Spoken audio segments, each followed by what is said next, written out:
Hare Krishna, Shyam Prabhu. Hare Krishna. Hare Krishna, Prabhu. Dandavat Pranam. Hare Krishna, Prabhu. Dandavat Pranam. Shyam Prabhu is logged in, but he's on mute. Okay, let's wait for some more time.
Hare Krishna. Hare Krishna Prabhu, Dandavat Pranam. Hare Krishna, Prabhu. Dandavat Pranam. Hare Krishna, Prabhu. Dandavat Pranam. Prabhu, Dandavat Pranam. We got delayed. Hare Krishna Prabhu, Dandavat Pranam Prabhu. Hare Krishna, Dhanush Pranam to all. You're all doing good? Yes, Prabhu. By Guru and Gauranga's By the blessing. grace of Guru and Gauranga, we're doing fine, Prabhu. Hari Hari. Okay, so I'm just opening the book. Huh? So we are in sloka number 20. 23 completed, Prabhu. 23 completed. Okay. Okay, so let's look at the further slokas now.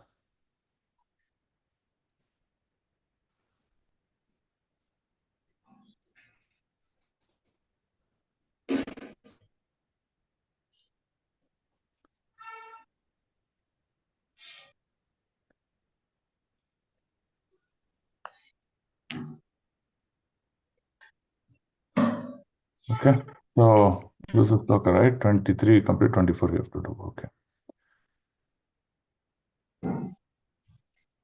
Andapurave vadiro we read, no? Andapragnasa samprata. Om Ajnanatimirandasya Jnananjanashalakaya Chakshurunmilitam Yena Tasmai Shri Gurave Namaha Shri Chaitanya Manopistam Stapitam Yena Bhutale Swayam Rupa Kadamayam Dadadi Swapadandikam Vandeham Shri Guru Shri Yuta Padakamalam Shri Gurum Vaishnavamscha Shri Rupam Sagrajatam Sahagana Raghunathanvitam Tam Sajivam Sadvaitam Savadutam Parijana Sahitam Krishna Chaitanya Devam Shri Radha Krishna Padam Sahagana Lalita Shri Vishakhanvitamscha He Krishna Karuna Sindhu Dinabandho Jagatpate Gopesha Gopika Kanta Radha Kanta Namostute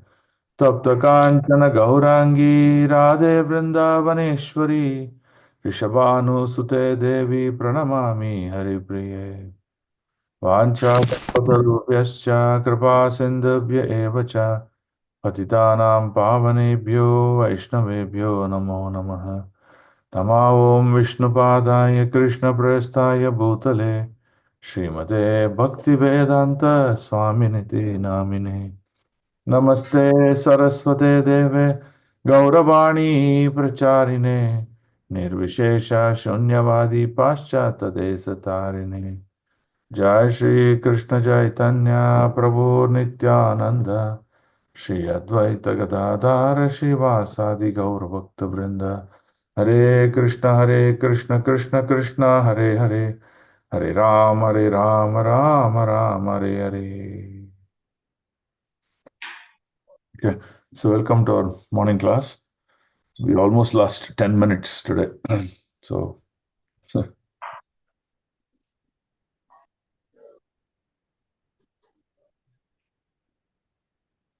okay. So we completed 20 to 23, and yeah, we have to read 24. So 22, what did we read in 22? So we were saying, Andapuravai Vadiro, right? So you're showing bodily symptoms. Manda Pregnasa Sampratam. So you're showing bodily symptoms of blindness, memory shortness, gray hair, tooth falling down. So like that, you're showing bodily weakness and still you're not able to understand your position, right? So that's what he's saying. Then in 23, what is he saying?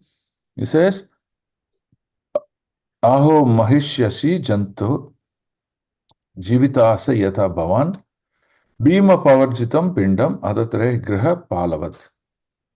So you're just saying that even though in your old age you just continue, even though you become old, you continue to live your life just based on hope. What is hope? There is no hope. Because after old age you have to die. You cannot become younger and become a small boy. Right? It's impossible. And with that hope, what you're doing, you're trying to maintain this body and eating the food and maintenance aspects offered by the Pandavas. Especially is referred to the remnants of food given by Bhima. So that is the thing that I understand in 23. So now Vidura is chastising Dhritarashtra. Hey, come on, realize what's happening to you, right? Come out of the comforts of life. Now, even though Vidura was being chastised and thrown away, but he is coming for the welfare of Dhritarashtra. So that's the quality of a sadhu. A sadhu means who's always looking for welfare of the others, I mean society in general, right? So that's the quality of a sadhu. Here we have a chat. Okay. And speaker problem not audible. Am I audible to everyone? Yes, Prabhu. Yes, Prabhu. Very Yes, clear, Prabhu. Prabhu. Very clear. No problem. Balaji Prabhu, then you must have problem from your side, Prabhuji. You should find out the issue. Maybe go to the settings and change the settings, Prabhu. He says he's not audible. Meaning? Oh, from him to us, huh?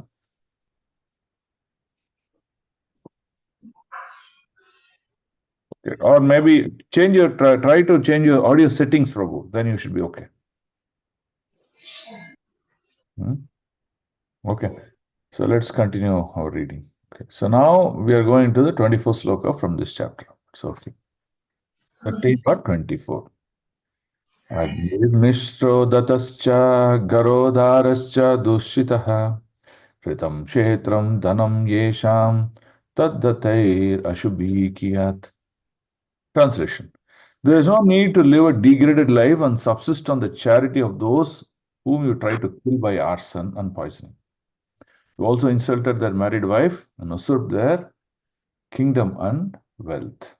Right? See, now here, why Prabhupada is trying to talk about the other aspect of Dhritarashtra is, see, we all know Dhritarashtra was blind. But the bigger issue was people often confuse about being ignorant. Being ignorant of that fact. But it is not about being ignorant of that fact. Even knowledgeable people commit offenses, right? It's not ignorant people commit offenses. Even knowledgeable people commit offenses. So what is the proof? So in this darbar, even though Dhritarashtra is the king, he was advised by Vidura. He was advised by Dronacharya. He was advised by Bhishma Dev. He was advised by Krishna himself, right? Yet he could not see those advices. That means when advice was given, there's no more knowledge, no more question of ignorance. So there is clarity on what's supposed to do. right? So a classical example we can think of is today you see it is written smoking is injurious to health, right? It is written on the cigarette boxes and things. Can we go mute? Otherwise, it's just causing disturbance. Yeah. Yeah. Thank you. So, so smoking is injurious to health is printed boldly and clearly, but yet people smoke. They become a smoker and then they affect their body and their mind, everything, and then they suffer. So, knowledge is available, but what is the problem? The application of the knowledge. Okay. So why with Dhritarashtra was not able to apply that knowledge? Even Vidura told him many times about the danger of his own son. Why he was not able to apply? It is because of his attachment. His attachment to his son overtook any other good knowledge that was given. He could not see that. He, do you think the Dhritarashtra did not know the Shastra? He knew the Shastra. He knew what is right, what is wrong. But still he committed that offense, right? So not only killing the Pandavas, making killing attempts to the Pandavas many, many times, not only taking away their kingdom, but also, disrobing Draupadi and causing infamy, right? So being his own daughter-in-law, he still agreed. Even though Draupadi begged in front of him, how can he do this? He still agreed because attachment to his son. So there was completely blind faith attachment to his son, and that he committed the crime. So, first of all, we should understand that in a family, right, like what is say Bhakti Kutir, family of Kutir, is we should understand that I am a facilitator to give bhakti to my family members, right? My son, my daughter, my wife, my mother, my father, uncle, aunt, whoever it may be. I'm a facilitator. I'm born into this family to help other souls reach Krishna consciousness. If you understand this, then you will see that all relationships that we have in this life are through Krishna, because of Krishna, right? We are not producing our own child and giving life to it and putting a soul and things like that into his body. No, that is knowledge. So once we understand this, then we see we look ourselves as facilitators to the members of the family. Help them to become completely aware. Help them to execute the prescribed duties, right? And that is the key thing.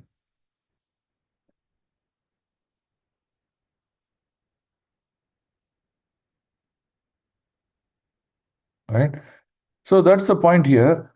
So Vidura is now educating Dhritarashtra, what all the past events that has happened and how you have dealt with the whole thing, right? And how you are so much inclined towards Duryodhana, even though he was wrong. So this is very important. That's what this sloka is trying to tell here.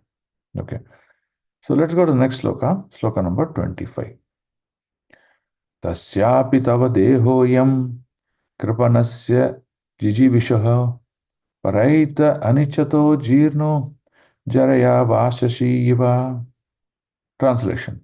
Despite your unwillingness to die and your desire to live, even at the cost of honor and prestige, your miserly body will certainly dwindle and deteriorate like an old garment.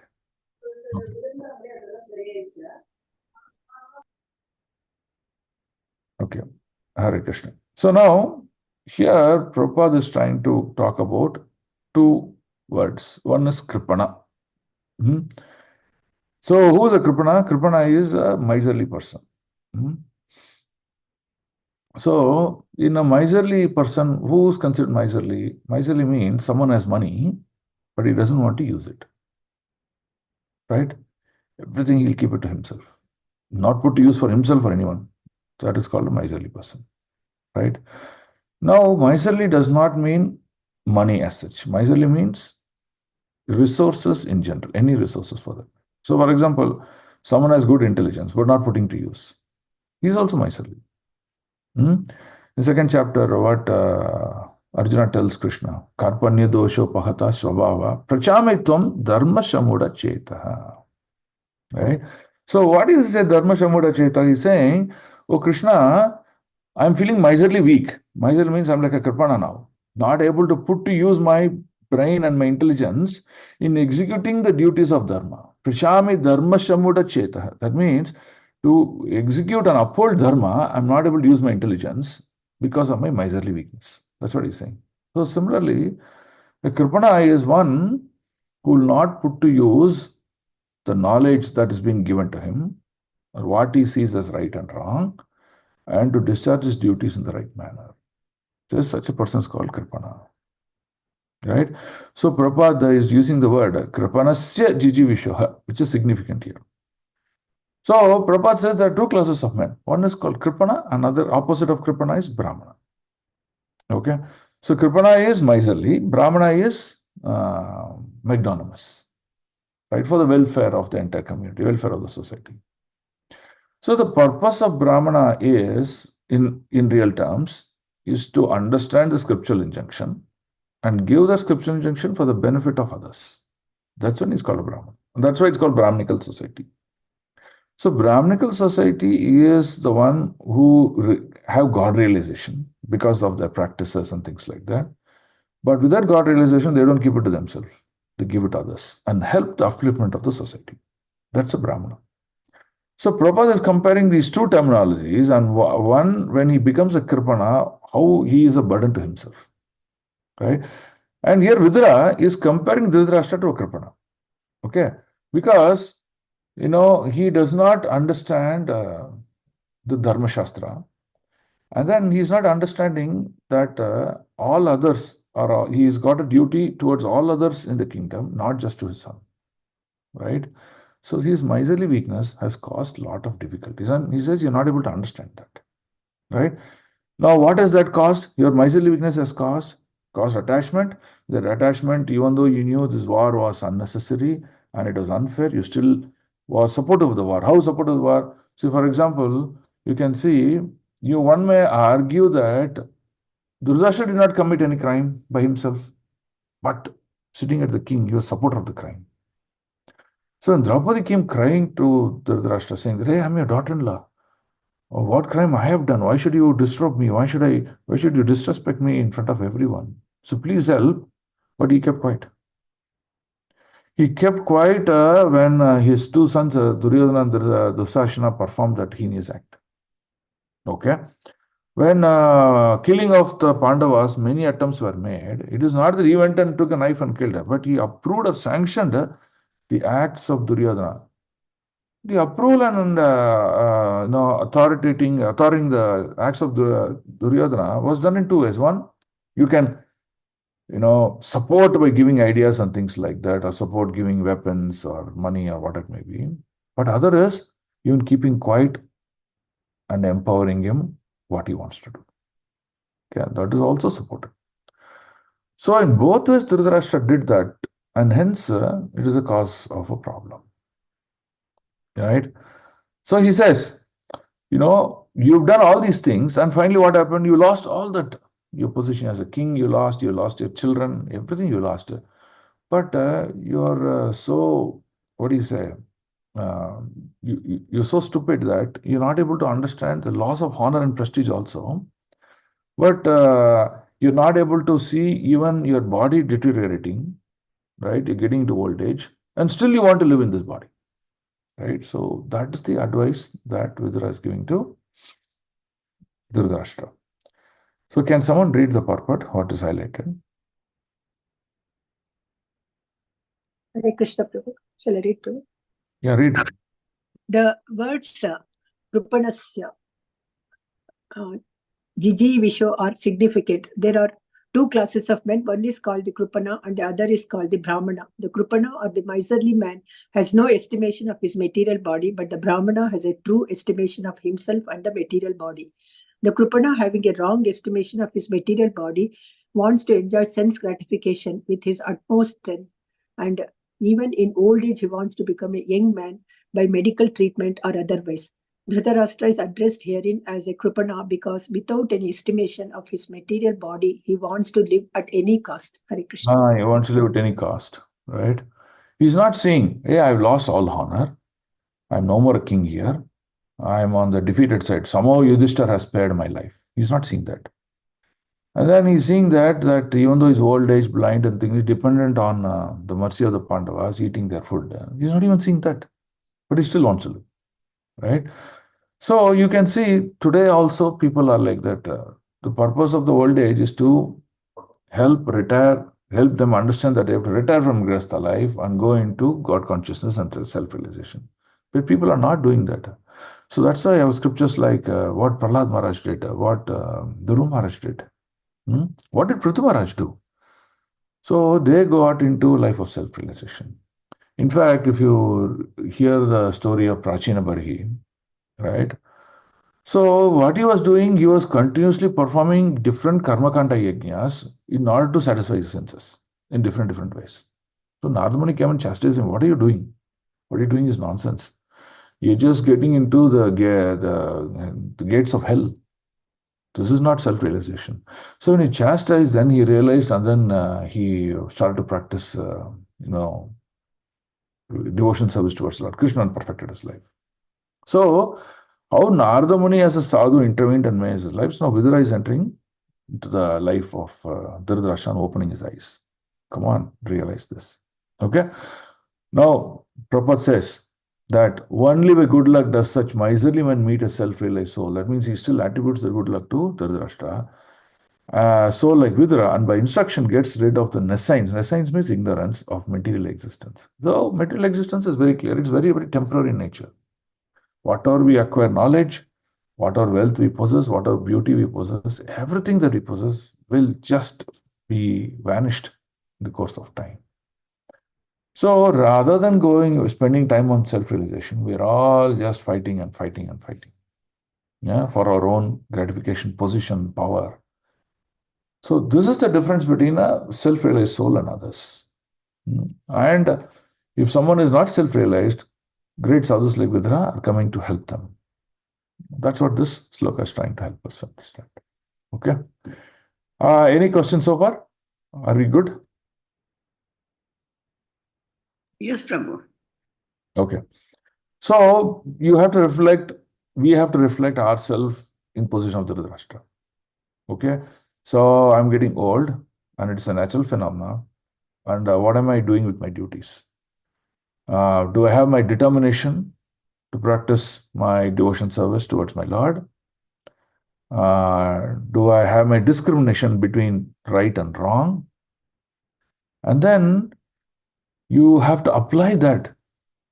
Okay, so this is right, this is wrong, and this is prohibited. I can't do this, I can do this, and I will follow these things. This is very, very important. When determination and discrimination becomes very strong in our heart, then you'll see at all difficulties we'll practice bhakti. So let's say we had ill health.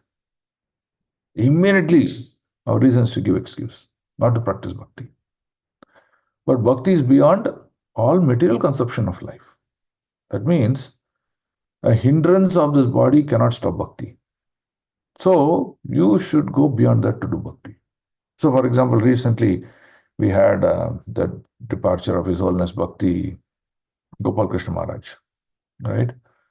So Gopal Krishna Maharaj, if you see, he was suffering from Parkinson's, right?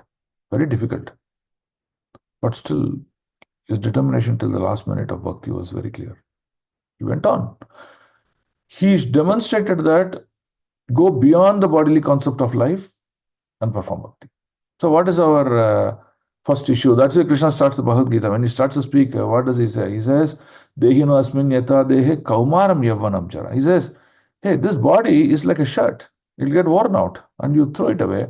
And the soul, you will wear on another shirt. So that means Krishna is concluding in the first point of his speech is that you are not this body.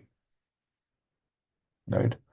When you're not this body, why are you engaging yourself in activities connected to the gratification and activities of this body? So that's the point Krishna is trying to make here. Right? So it's important to realize these factors. And hearing Bhagavatam on a daily basis, what happens? We will hear, we'll forget. We'll again hear, we'll forget. We'll again and again hear, we'll forget. So by continuously hearing Bhagavatam, it reminds us. Because I know you'll forget, but my duty is to remind you. So today or tomorrow, we will take up the practice. And that's the purpose of Shravanam. So Shravanam makes us realize Krishna, straightens ourselves in the path of devotion or self-realization, and reach the final destination.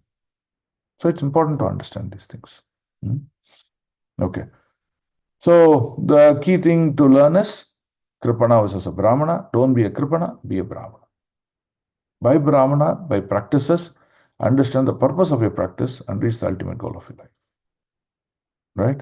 So that's the key thing that we understand out of this purport. Okay. So let's go to the next sloka. 13.26. Gatasvartam imam deham vikrato mukta bandhanaha avijnata gatir jayat savai dhira udara hritaha. One who is realized is called a dhira. But let us see, we are going to learn two concepts now. One is called dhira, another is called narottama. Who is a dhira, who is a narottama? So we'll understand that two concepts very clearly now. So translation. He is called undisturbed who goes to an unknown remote place and free from all obligations. Quit his material body when it has become useless. Okay. So material body will become useless at some point in time. Because the cells which were regenerating stop regenerating at the middle age and start deterioration at the old age. That means it is a natural phenomena. No one can stop it, that this body will become useless. However, what science does? Science is very demonic when it is not used in service of Krishna. So, for example, you see science comes with many medicines, lotions and creams. What they say, hey, apply it on your face, your wrinkles will go away. Okay? Your teeth is fallen, we'll make another teeth. Just, it looks like a natural teeth. Again, fix it. Right? Take these medicines where you can stop aging. So, you're fighting against a tide like a tsunami, which you can never win. But science is like hope on hope on hope on hope that someday they'll win, which is impossible. Right? So here you see the fact that we have to understand that this body is temporary and this body will go away. So now we have to make certain practices so that starting with our mind, which is also sense, do not get agitated due to various material activities.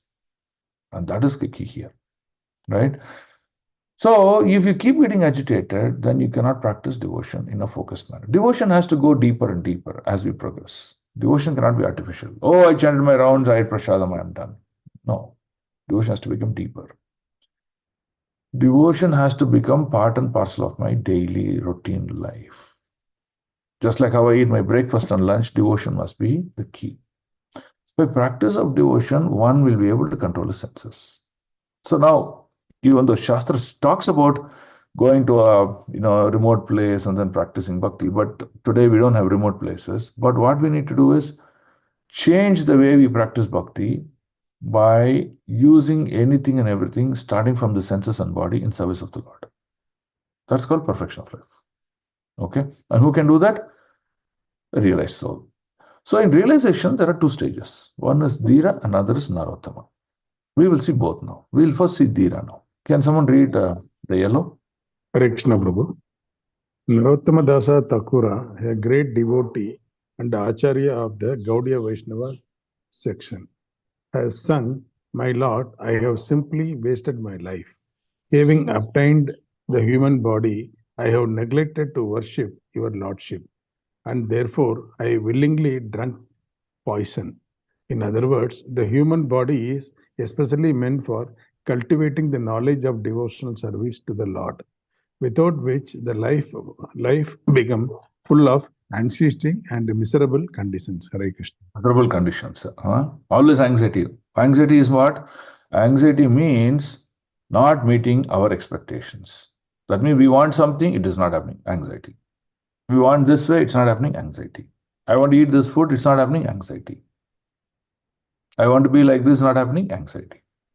That is the interactions of the modes of material nature.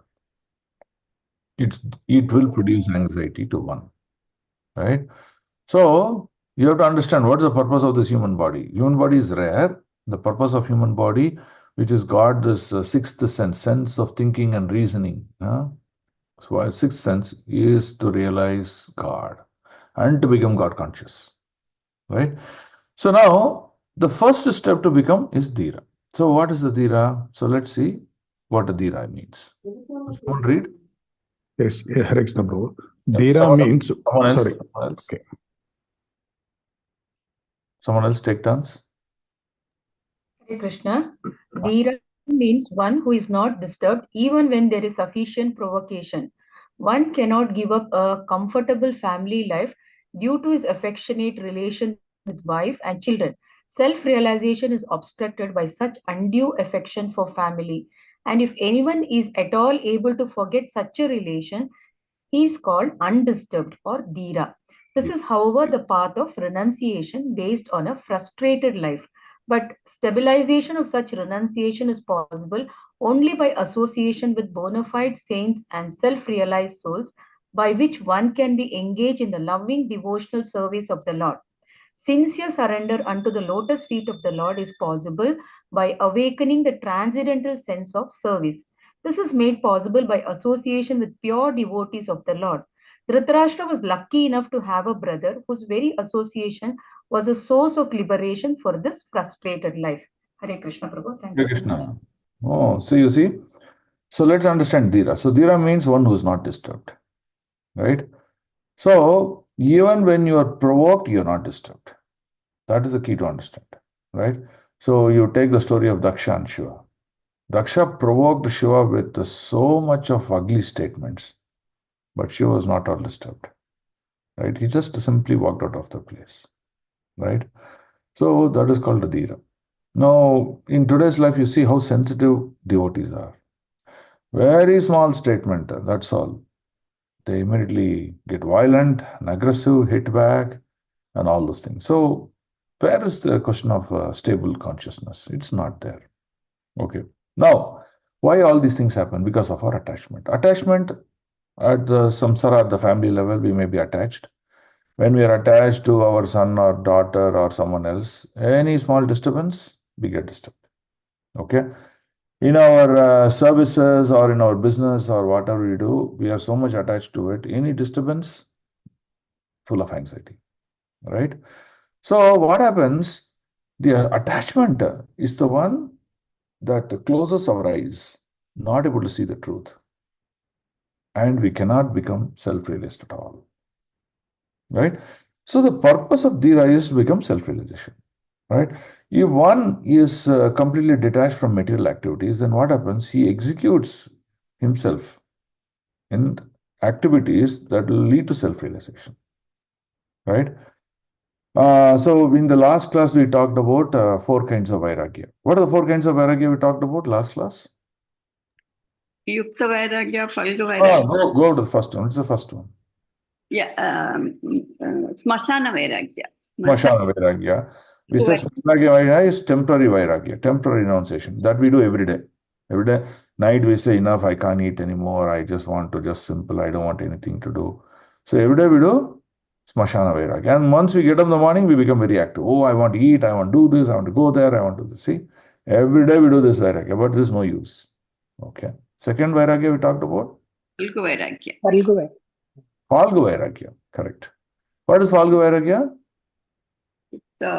False renunciation. False. He looks like he's renounced order, but he's actually not. Right? He may have wrong concepts of renunciation. Or he may renounce, but he may not use the renounce order of life for any purpose of devotion, nothing. Right? So-called renunciation. Okay. We said about Phalga vairagya. Third? Markata Vairagya. Markata vairagya. What's Markata vairagya? Is Monkey conscious. Markada means monkey. Monkey looks renounced. Why? No dress, nothing. See, he's not wearing any dress also. No home for it. It just lives among the trees and forest. Nothing is there. Okay. But what is it doing? All the time having sex with other monkeys and enjoying. Right? So many of these, false yogis, what do? They will look like they're renounced, but internally they'll have all other nonsense private life. Right? So you cannot have Markata Vairagya also. So what is recommended to have? Yukta Vairagya. Yukta Vairagya means Vairagya with a purpose. When you renounce, okay, you renounced your material activities, but what are you doing with the renounce order? Engaging yourself in service of the Lord, devotional practices of the Lord, and that becomes perfect, and that's Yukta Vairagya, right? So, as devotees, when we start to practice, then what you see, we are not disturbed by any disturbance in material life, and hence our material life will be very stable and no anxiety. That is the key here, right? Okay, so now here it says, sincere surrender unto the lotus feet of the Lord is possible by awakening transcendental senses of service. This is made possible by association of pure devotees. So, when we take association of devotees constantly, when we hear Srimad Bhagavatam, all these things, they awaken our consciousness. When they awaken our consciousness, we get more determination to practice. When we practice in a very determined manner, then what happens? We become a Dhira. Right? So, it says Dhira itself is a source of liberation, but Dhira is not liberation. That's the point you have to understand. Right? Varnashrama system enables a platform of bhakti, but Varnashrama system itself is bhakti, right? So those are two things that you have to understand, right? Okay. So let's go to the next sloka, 27th. Yasvakat parato veha jata nirveda atmavan vikritva harim gehat pravarjyetsa narotamaha. Okay. Translation. He is certainly a first-class man who awakens and understands either by himself or from others. He's talking about learning skills. The falsity and misery of this material world, and thus leaves home and depends fully on the personality of Godhead residing within his heart. So, in the previous one, we talked about Dhira, but devotion service doesn't end at Dhira. Devotion service ends at the next level. What? What do you do after you become a Dhira? How do you practice yourself? You're giving your time in devotion to the Lord. So that's what is being explained here. Okay, let's look at purport. Someone read this purport?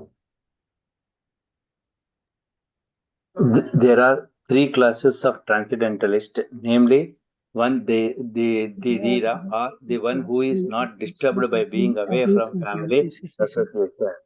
One in the renounced order of life, a sannyasi by frustrated sentiment. And three, a sincere devotee of the Lord who awakens God consciousness by hearing and chanting and leaves home depending completely on the personality of Godhead who resides in his heart. The idea is that the renounced order of life, after a frustrated life of sentiment in the material world, may be stepping stone on the path of self-realization. But real perfection of the path of liberation is attained when one is practiced to depend fully on the Supreme Personality of the Godhead, who lives in everyone's heart as Paramatma. Hare Krishna. Yeah. So we should keep on increasing our dependence on the Lord and not keep on increasing our dependence on Maya. So dependence on Maya means increasing our material comforts, material situations stronger and stronger and stronger and greater. Keep on inducing ourselves in material activities. Depending on material personalities like lawyers, doctors, and other people to protect yourself and live your life. So that should change to dependence on the Lord. Okay? For anything and everything, depend on the Lord. Take the names of the Lord. Chant the names of the Lord. And that should be the practice the devotee should do. Right? So we should draw a line about, okay, my prescribed duties have come to an end. What shall I do once my prescribed duties have come to an end? Should I go on executing the prescribed duties till the last breath of my life? No. You have to practice into self-realization. And that is the key things here. Material activities, they keep luring you with benefits, but we should not fall for it, right? In the recent times, if you see, many of us are getting phone calls on a continuous basis that, take loans, you won lottery ticket, then customs parcel has come, your Aadhaar misuse, so many things. And they'll say, oh, you pay this much money, we'll return you so much money, this is a benefit. So someone is allured by attraction to this, they get cheated, right? That's exactly what happens here also in day-to-day life. Okay. So Prabhu, let Hare Krishna, Prabhu. yes, In Mataji. the second point, one in the renounced order of life, a sannyasi by frustrated sentiment, it says, no, Prabhu. Frustrated sentiment means what, Prabhu? So this is like your Falgu Vairagya. Okay. Yeah. You've renounced, but you don't know why you've renounced. Like a Mayavadi, right? Okay, they've renounced, but you see, after renounce, they don't have any activities. Okay, there's no practice of devotion, right? Because they're thinking Brahman, Brahman, Brahman. In Brahman, whom are they going to serve? Whom are they going to practice devotion to? Right? No one. Living entities is all about love. When there is exchange of love between two living entities, you see the living entities are really, their heart is nurtured, right? Their mind becomes very happy and stable and fully nourished, right? You see, I'll tell you how this nourishment of the heart or nourishment of the mind is very important, right? Now, for example, when a mind is very happy, in a very stable, very happy state, not disturbed, no anxiety, okay? At that time, you call your near and dear, your husband, children, or whoever it may be, and offer them nice prasad, okay? Nice, tasty food like jamun, jalebi, everything. They will relish it. They will sing about it. They'll talk about glories of the food, and they'll show that the same expression. Okay, good. They say that food is good, it's prepared like this, prepared like that, all. Now, next day, same situation. You prepare beautiful, tasty prasad, no compromise. But that person in your family somehow got frustrated due to material miseries. He is fully tensed. He is angry. Okay? His mind is completely unstable. At this point in time, you serve him the same tasty food. Okay? You will see that he might have consumed, but the mind would have never realized the taste or anything about that food that he consumed. You won't even know. You ask him, "What did I eat this? Or was it like that?" No.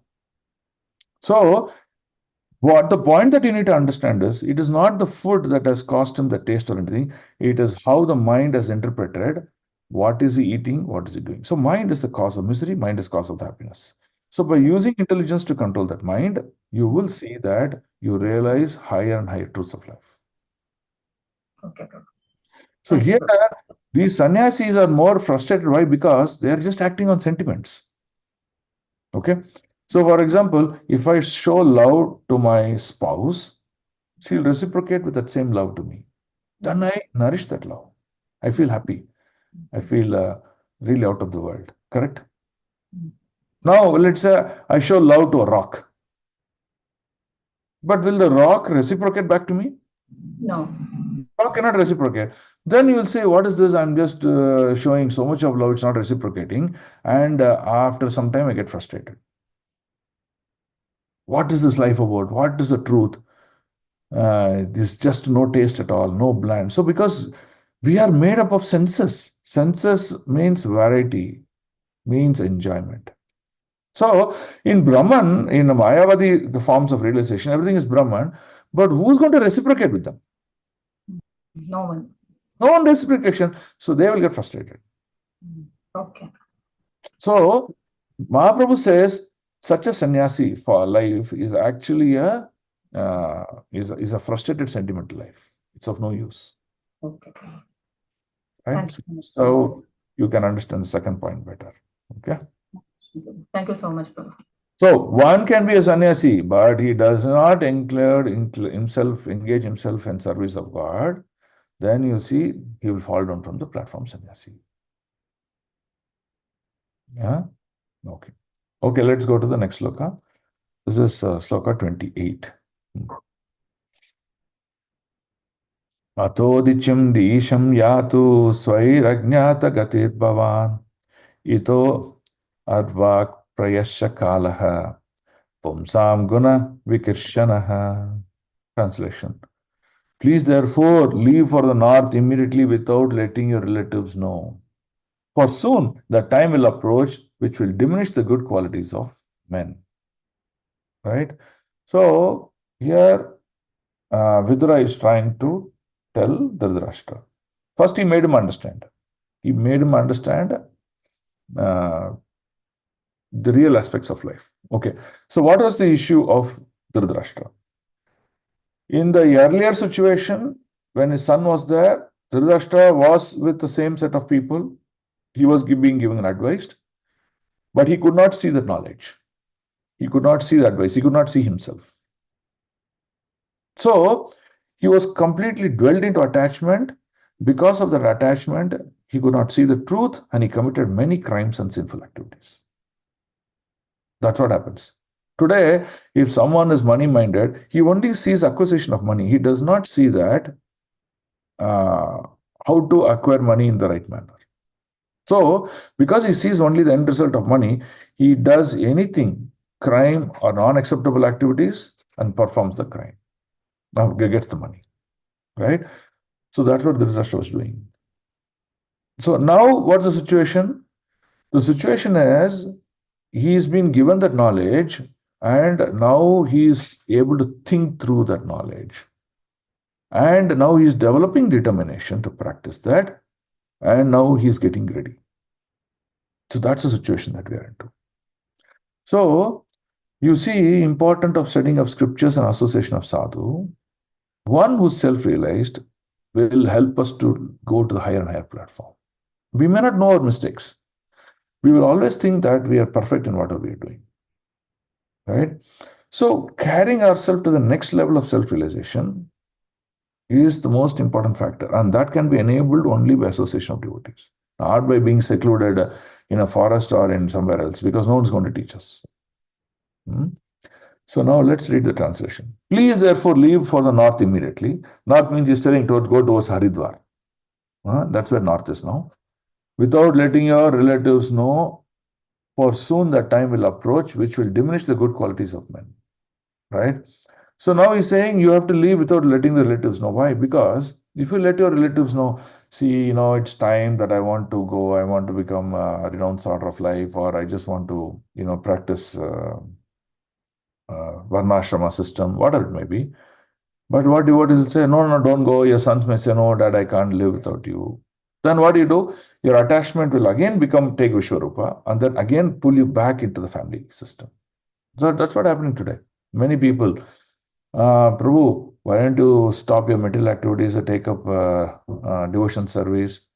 He'll say, no, I have my children. They have to get married. I have to get them for a known sort of life. Get them settled in life. So I will work. Okay. After the children's married and all, still he doesn't want to do it. Why? Because of his attachment. Right? Forget the children. Now, grandson, granddaughter will be born. Still he won't come out. He'll say, no, I have to make this plan. I have to make that plan. And he'll go on and on.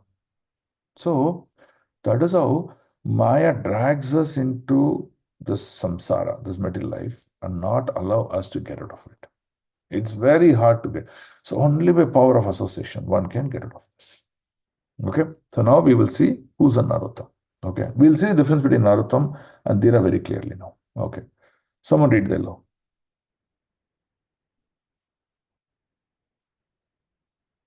Hare Krishna. Hare Krishna. One can compensate for a life of frustration by becoming a Dhira or leaving home for good without communicating with relatives. And Vidura advised his eldest brother to adopt this way without delay because very quickly the age of Kali was approaching. A conditioned soul is already degraded by the material association, and still in the Kali Yuga, the good qualities of a man will deteriorate to a lower standard. He was advised to leave home before Kali Yuga approached because the atmosphere which was created by Vidura, his valuable instructions on the facts of life would fade away due to the influence of the age which was fast approaching. To become Narottama, or a first-class human being, depending completely on the Supreme Lord, Sri Krishna, is not possible for any ordinary man. It is stated in Bhagavad Gita, chapter 7, text 28, that a person who is completely relieved of all taints of sinful acts can only depend upon the Supreme Lord Sri Krishna, the personality of Godhead. Dhritarashtra was advised by Vidura at least to become a Dhira in the beginning of if it were impossible for him to become a sannyasi or a Narottama. Persistently endeavoring on the line of self-realization helps a person to raise to the conditions of a Narottama from the stage of a Dhira. The Dhira stage is attained after prolonged practice of the yoga system, but by the grace of Vidura, one can attain the stage immediately simply by willing to adopt the means of the Dhira stage, which is the preparatory stage for sannyasa. The sannyasa stage is the preparatory stage for Parahamsa, or the first great devotee of the Lord. First great devotee of the Lord. Okay. Hare Krishna. So here power of association. So here when it which says which will diminish good qualities of men means Kali Yuga is come. Once Kali Yuga comes, whatever little bit good qualities that men have will all go away.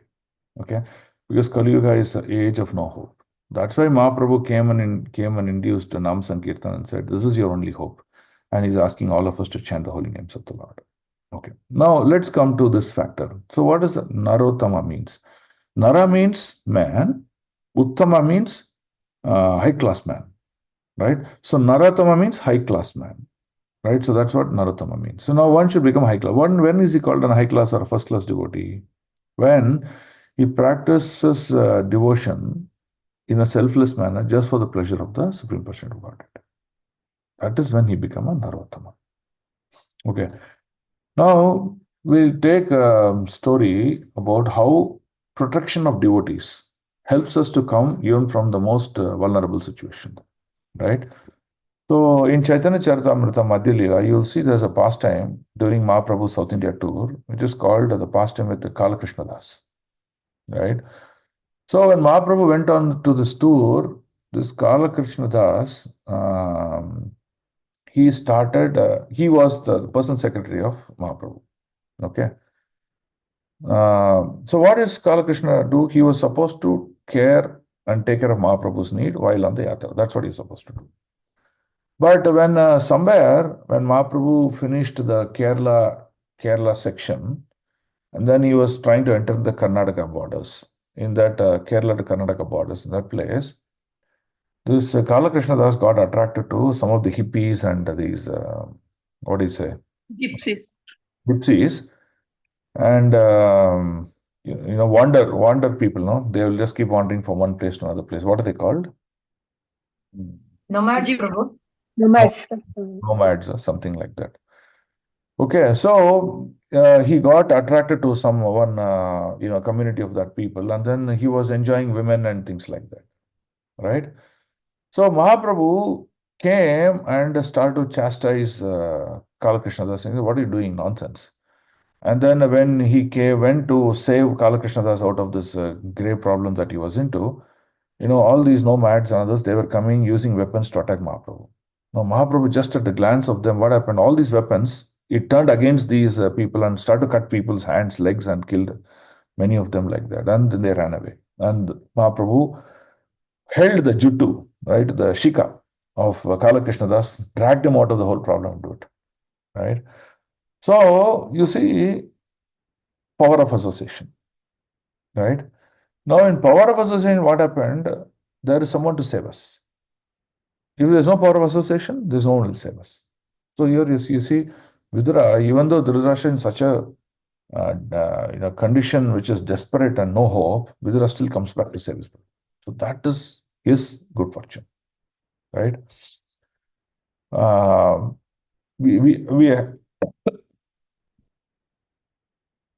So it is important to understand why association and devotion in our life is very important, right? Of course, after when Mahaprabhu came back to Puri Yatra, what he did first, he rejected Krishnadas, Kala Krishnadas, saying that what he's done is abominable act of in illicit activities and things like that. So you no more get my shelter. He threw him away. But Mahaprabhu's mercy was so much that the Mahaprabhu's mercy came through the devotees, and the devotees like Nityananda Prabhu, Sarvabhauma Bhattacharya, and all these people, what they did, they somehow convinced Mahaprabhu and then engaged Krishnadasa into another set of activities and then brought him back. So you see, due to the activities of offenses or Maya, we may drift down in our devotion service, but association of devotees will bring us back. So, devotees should be the real family of our life, and that's how we should lead our life, right? When we are able to do that, we can easily keep progressing from whatever stages of practice into Dhira and then to Narottama, engaging ourselves in service of the Supreme Personality of Godhead. Okay, so we can understand that. Okay, now let's read the sloka 29. Are we clear in this sloka 28? Any doubts do you have? No problem. It's clear. Okay. 29. Evam Raja Vidurena Prajna Chakshur Bodhita Ajamidaha Chitva Svesha Sneha Pashan Dradimno Nishchakrama Bhratar Sandarshitadva. Translation. Thus, Maharaja Dhritarashtra, the scion of the family of Ajamida, firmly convinced by the introspective knowledge is prajna, imparted by Vidura, broke at once the strong network of family affection by his resolute determination. So you see, now in the earlier case, Dhritarashtra knew the Shastric knowledge, knew everything, but his problem was his attachment to his son. So whatever his son did, he got blindfolded. Now son is not there. Of course, there are some other relationships. So now he's taking all the determination to break that, cut that knots of relationship. Okay? And how did he cut? Determination. If you don't have determination, then what happens? The sweet words and the other situations will drag us back into samsara. So we shall not get disturbed by that. And that's the key here. Broke at once the strong network of family affection by his resolute determination, thus immediately left home and set out to the path of liberation. So once he was able to do that, then he said, okay, what my duty I have done, I am done. Now I need to go in search of my self-realization. Okay? As directed by his younger brother Vidura. So the whole cause of this change of consciousness was Vidura. Okay?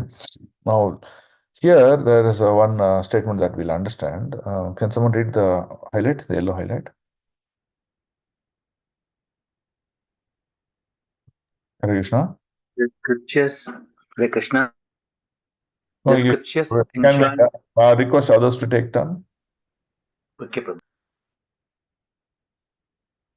People who have not taken turn, please come forward to take your reading. Hare Krishna.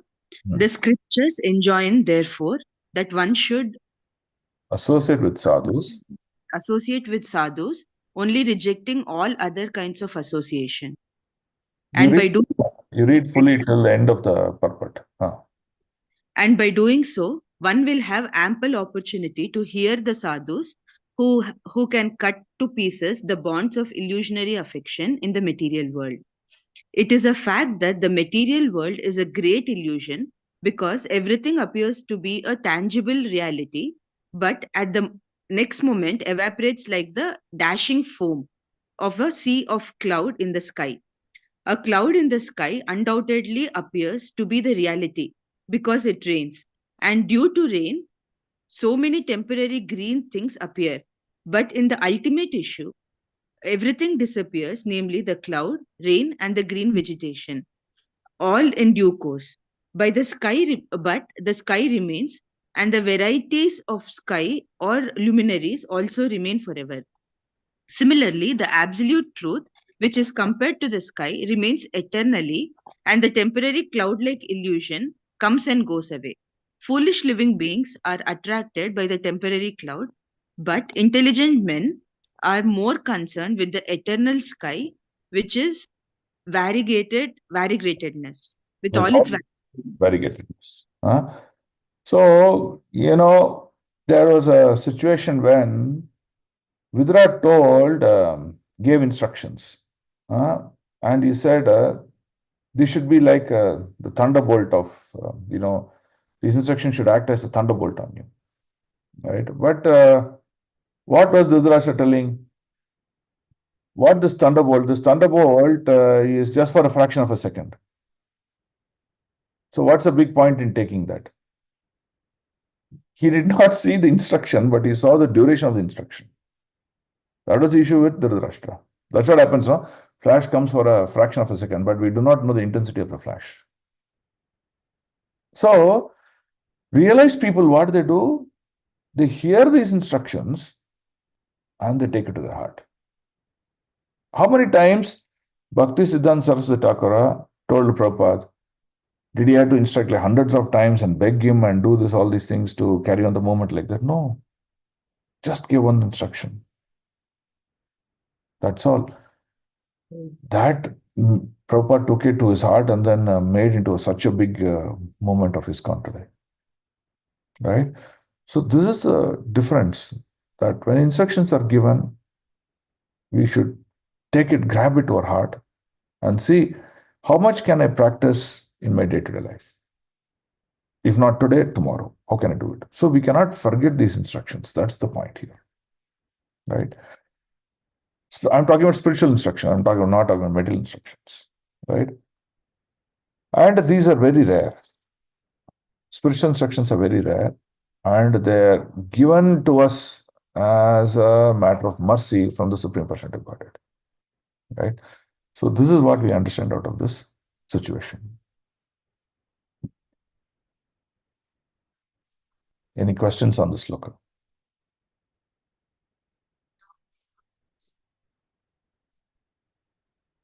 Okay, so we'll finish this sloka by 30th. We'll finish today's class by its last sloka, 30th. Patim paryantam Shibalasya putri pativrata chanu jagama sadvi Himalayan nyastadanda praharsham manashvinam ivasat sampraharha. The gentle and chaste Gandhari, who was daughter of King Shubala. See, one more point about here is, it talks about the evaporation of the material aspects of activities, right? In Srimad Bhagavatam also, we heard the story of Avanti Brahmana. Since Avanti Brahmana was very rich, right? He was completely rich. And due to politics and other situations that he faced, every wealth of his was completely eradicated. They went away, right? And then he went into a life of misery, and that is when he started to realize what is the real truth. So once he realized, then he took the sannyas order of life, and then he started to do madhikare and then begging door to door, and then he made his life better and better, right? So in the next part of the life, he realized that connection or engaging the activities on the Supreme Personal Godhead is more permanent, and that is considered to the spiritual sky, then compared to the small elements of happiness that he got through these material activities, right? Any amount of material possessions will not give you permanent happiness. They only give you temporary situations, but they just go away. And that's what we understand out of this particular sloka. Okay? So we come to 30th. The gentle and chaste Gandhari, who was daughter of King Shubala and Kandahar, or Gandhar Desh, followed her husband, seeing that he was going to Himalayan mountains, which were the delight for those who have accepted the staff for the renounced order of, like fighters who have accepted a good lashing from the enemy. Right? So Gandhari, even though she was also blindfolded, she was not blind by birth, but she took up that great chastity. Okay, my husband is not seeing this world. How can I see this world when I'm supposed to serve him, right? So a true relationship of a servant master. So she also blindfolded herself and not seeing this world anywhere, right? So here it is mentioned Kandahar. Kandahar refers to Afghanistan today. So Afghanistan was originally called as Gandhar Desh, and she comes from that place, and she got the name Gandhari, right? So she is the daughter of King Shubala. Right? That's what is mentioned here. Now let's read the purport of 30th. It's something very interesting, right? So this one alone we will read. I'll read this purport. Okay. The sannyasis accept the rod as a sign of renounced order of life. There are two types of sannyasis. Those who follow Mayavadi, headed by Sripad Sankaracharya, accept only one rod. It's called Eka Danda. That means the sannyasi rod that they have, you will see there will be only one bamboo stick. Okay. But those who follow Vaishnava philosophy accept three combined rods called Tridanda. The Mayavadi sannyasis are Ekadandi Swamis, whereas Vaishnava sannyasis are known as Tridandi Swamis. That's why you see many of the sannyasis, they will call it as, they'll precede their name with Tridandi. Especially that is prominent in the Sri Sampradaya. They'll say Tridandi Jia Swamigal, like that and all they'll say. But in the Brahma Madhava Gaudiya Sampradaya in ISKCON, that what we follow is we don't use the word Tridandi, we only talk about Bhakti. You will see that most of the names are included starting with His Holiness Bhakti something, like that it will say, or Goswami. These are the two words that will be there. Tridandi Goswamis, in order to be distinct from Adi philosopher, the Ekadanta are mostly found in Himalayas. They stay in one place, sacred place, and try to do some sort of meditation. But the Vaishnavas are fond of Vrindavana and Puri. They go around these various places. The Vaishnava sannyasis are Narottamas, whereas the Mayavadi sannyasis are Dhiras. So now you see the difference between Dhira and Narottama, more emphasized. Maharaja Dhritarashtra was advised to follow Dhira because at this stage it was difficult for him to become a Narottama. Right? So, what is the difference between Dhira and Narottama? Dhira means first he has renounced his material activities, and then he's come to steady state, and then he is practicing certain step of meditative processes. That's all. Okay. So, Brahmeti, Paramatmeti, Bhagavan iti Shabdeti. So, in the realization of Bhagavan, the first stage is Brahman realization. Now, Bhagavan realization is much tougher because it needs a lot of practices and a lot of understanding, a lot of self-realization. Otherwise, it's not possible to worship Krishna. Right? So, here Vidura is advising to Dhritarashtra, in the stage of self-realization, it is better you first practice Brahman realization. Right? So, hence he's saying, just become a Dhira. Dhira means steady state, control of senses, and then meditative postures, liberate yourself. So it is more impersonal Brahman, impersonal realization. But the later stages, maybe in subsequent births of Dhritarashtra, he may be given the opportunity to practice bhakti onto that Lord. That means not just sannyasi, but also practice of devotion in sannyasi. That's why he is giving the difference between Mayavada and Vaishnava sannyasis. And Vaishnava sannyasis are like Narottama. So that is the stage that he can go in the subsequent birth or something like that, because he is not yet ready. Right? So this is the instruction given by Vidura to Dhritarashtra. And Gandhari, what she did, being a chaste lady, whatever my husband does, I'll follow him. Right? That's a clear distinguishing rule of a chastity. So the husband did practice of this, and she also joined her husband. Both of them got into impersonal liberation, and they went to Haridwar, and in Haridwar they practiced this, and they got liberated. So that's how the story of Dhritarashtra came to a conclusion. Now, the next part of the story you will see is that Sanjaya and Yudhishthira are discussing, where Yudhishthira is now searching for his uncles, who Vidura, Dhritarashtra, and his aunt Gandhari, and they're not present. He said, why they're not present? Where they've gone? And why is that they've gone without telling me? Right? In the previous sloka that we read, what did we read? Someone who wants to practice renounced order of life, right? It is better they don't tell their family members, but they take it up silently. If you tell the family members what they'll do, they'll drag you back, right? So that conversations you will see, and you will see in the importance of family members and importance of devotion in the heart of the family members, and how they also deal with the situation. So all those things that we will see in the next set of slokas in the subsequent classes. Okay. So I will end the conversation here. And before ending, I want to share one sloka, so which is from Kulashekar Alvar's prayers, right? This is a very, very beautiful prayer. So let me read this for you, or I'll share it for you. Very, very interesting it is. Okay, so this is from Mukunda Mala Stotra. Okay, this stotra is number 42. So Mukundamala Stotra is nothing but prayers of compilation from Kulashekara Alvar, right? Now look at this prayer. He's saying, Chittam naiva na nivartate shanam api Sri Krishna padambujam. Nindantu priya bandava guru jnana grihanantu munchantiva. Durvadam parigoshyantu manuja vamshe kalokastuva. Tadir prema dharanuraga maduna mattaya manam tume. Now look at the meaning of this.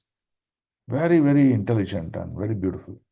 He says, my mind cannot turn from Krishna's lotus feet. That should be the consciousness I should reach, even for a moment. So let my dear ones, another relatives criticize me, my superiors accept or reject me as they like. He says, when I'm practicing devotion, many people criticize, hey, what is this? You're like this, you're always going to a temple, you're always chanting, you're reading scriptures, you're, like this. They'll keep rejecting you. Materialists, they'll reject you. Why they'll reject you? Saying that, hey, you are no more useless. You can't come for any meetings. You cannot come for any of activities, any of these things. What's the use? You're useless. They'll reject you. There's no problem. Let them reject me. The common people spread evil gossip about me. They'll even talk about me. They talk behind me. And my family's reputations will be sullied. That means, because I'm like this, my entire family, they'll brand. They'll say, we entire family is like that. There's no problem. I don't worry. He says, for a madman like me, it's a honor enough to feel the flood of love of Godhead. So all this dishonor given by this materialist, this devotee is taking him as honor. That means I am connected with Govinda, which brings sweet emotions of attraction for my God. Right? So that is how one practices to be a Narottam, that not caring about the rules and obligations in this material world. They just go on practicing devotion and tasting the nectar of the lotus feet of the Lord. So that is the key here. And that's the prayer is offering. This prayer I used to like a lot. I thought I'll just share this. So this is how we should do it. And you should also read the pastimes, the purport, very beautifully written. So you can enjoy this. Okay. Okay, so we will. Hare Krishna Prabhu, can you share that Mukundamala Stotra in It is the 42, sloka number 42. Thank you. Okay. So that's what we discussed for today's class. So now we'll take up questions. Any questions you can try and answer. Prabhu, that means we are coming to an understanding that Vidura is a Narottama. Yes. Vidura is and can we call this Narottama as Uttamadhikari, or is after Uttamadhikari Narottama comes, Prabhu? Or I'm getting confused with this. No. Uttamadhikari. So there are only three definitions: Kanishta, Madhyama, and Uttama. Okay, Prabhu. Okay. So when is someone called an Uttama? When he demonstrates certain attributes and characteristics, he's called an Uttama. Okay. So now here Narottama means first class human being. Naro Uttama. Okay. So when one can become a first class human being is what is being described here.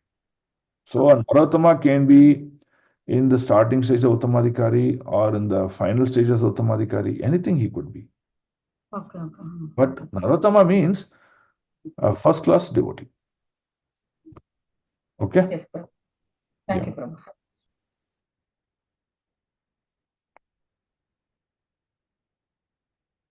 Yes, Hare Krishna. Any other questions?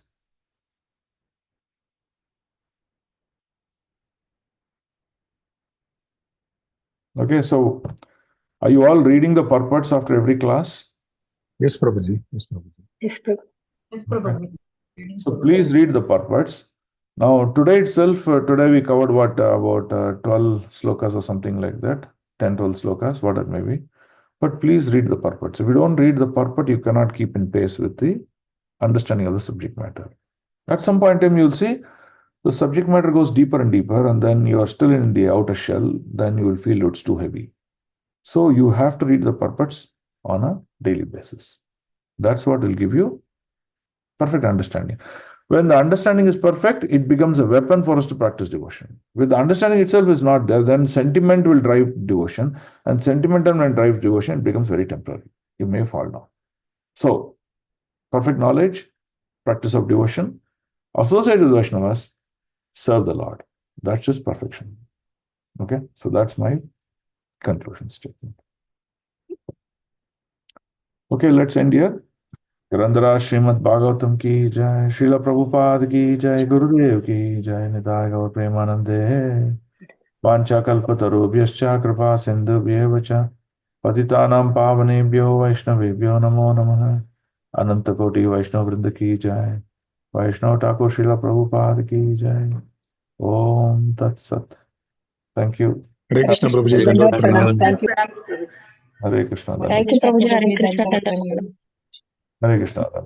Hare Krishna, Hare Dandavat. Krishna Prabhu, Dandavata Pranam Prabhu. Hare Krishna. Hare Hare Krishna, Prabhu. Dandavat Pranam. Hare Krishna Prabhu, Dandavat Pranam Prabhu. Hare Krishna. Hare Krishna Prabhu, Dandavat Pranam. Hare Krishna Prabhu, Dandavat Pranam. Hare Krishna. Hare Krishna. Hare Krishna Prabhu, Dandavat Pranam. Hare Krishna, Prabhu. Dandavat Pranam. Dandavat Pranam. Okay, I'll end the class here. Thank you. Hare Krishna.